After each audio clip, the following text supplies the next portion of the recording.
So performance-enhancing drug use, of course, is something that comes up whenever you're talking about professional sports, right? For more than half a century, it's been a topic. There's now word that marijuana will be taken off the list of doping concerns or chemicals. While organizers continue to crack down on doping, one man has asked, what's the big deal?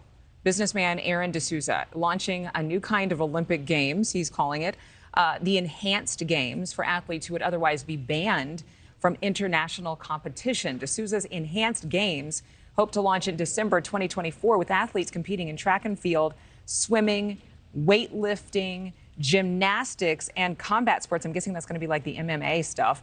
While D'Souza says the idea is morally correct, others, including global Olympic leaders, have blasted this event as an unsafe joke. And Aaron D'Souza, president of the Enhanced Games, is joining me right now. Hello, Aaron. How are you? I'm great. Thank you so much for having me on your show today. I appreciate it. What do you say to people, though, who think this is a gimmick? It's absolutely not a gimmick. We're extremely serious.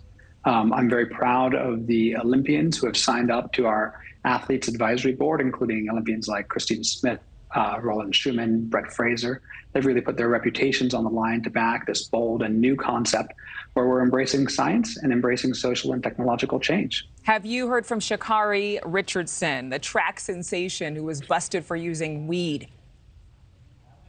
Yes, a tainted burrito, I think was the phrase in that. But yes, the use of performance enhancements in sport is rife. And the definition of what is a performance enhancement is extremely subjective.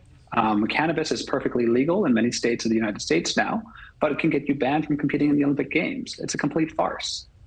But do you think that more and more athletes, I mean, you have people confirmed, you mentioned a long list there, but do you think more and more athletes who can no longer compete are going to participate because they have the audience, they have the following? Absolutely. Since we launched just 5 days ago, we received over 100 inquiries. Just before I spoke with you today, I've been speaking with a Team USA medalist who is ready to compete for us. And there's a huge interest in building a better version of the Olympics. The Olympics have been broken for at least 20 years since Sydney 2000, corruption scandal after corruption scandal. And we're really looking forward to the opportunity to show the world that science is real and medicine can really make human beings better.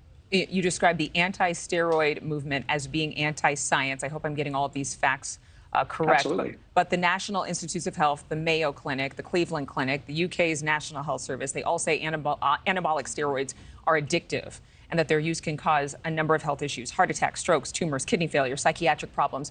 Why are you so passionate about this, and why are you considering it anti-science? Well, science is about peer-reviewed evidence. And unfortunately, so much of the evidence that is presented about performance-enhancing drugs has been funded by the World Anti-Doping Authority and the International Olympic Committee. So it's not truly objective scientific evidence. And I'm pleased to say that the Enhanced Games is a world-class scientific advisory board, including top academics from Harvard and Oxford University, are very supportive of what we are doing. Would you call it inclusive? inclusive? Say that again? Would you call your efforts inclusive? I think our efforts are very fair.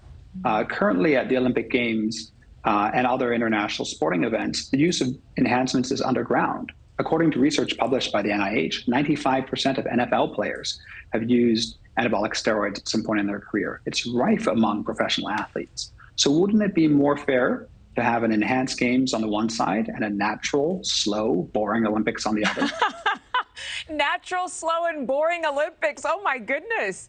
Aaron, what got you into this? Do you have a health background? Why is this so important to you? You know, I'm the kind of person who sees corruption and dysfunction in the world and decides to do something about it, whether it's a pothole in the street or something as great as the Olympics. And, I came up with the idea of the Enhanced Games because I sat down with a doctor in Los Angeles and actually an endocrinologist who's a bodybuilder who is a very active user of anabolic steroids. And I spent time learning about the risks and the opportunities of performance medicine. And it's true, science is real, longevity in performance medicine is here, and it can make a substantial impact on your life.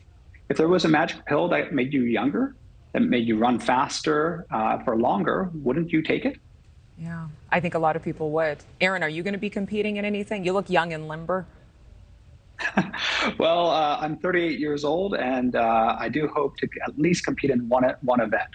It's been a lifelong dream of mine to be an elite athlete, and nothing would be better to be there at the First Enhanced Games, along with some of the best athletes in the world, as we aim to obliterate all of the world records. Thank you for watching. Go to newsnationnow.com to find NewsNation on your television provider. And don't forget to click the red subscribe button below to get more of NewsNation's fact-driven, unbiased coverage.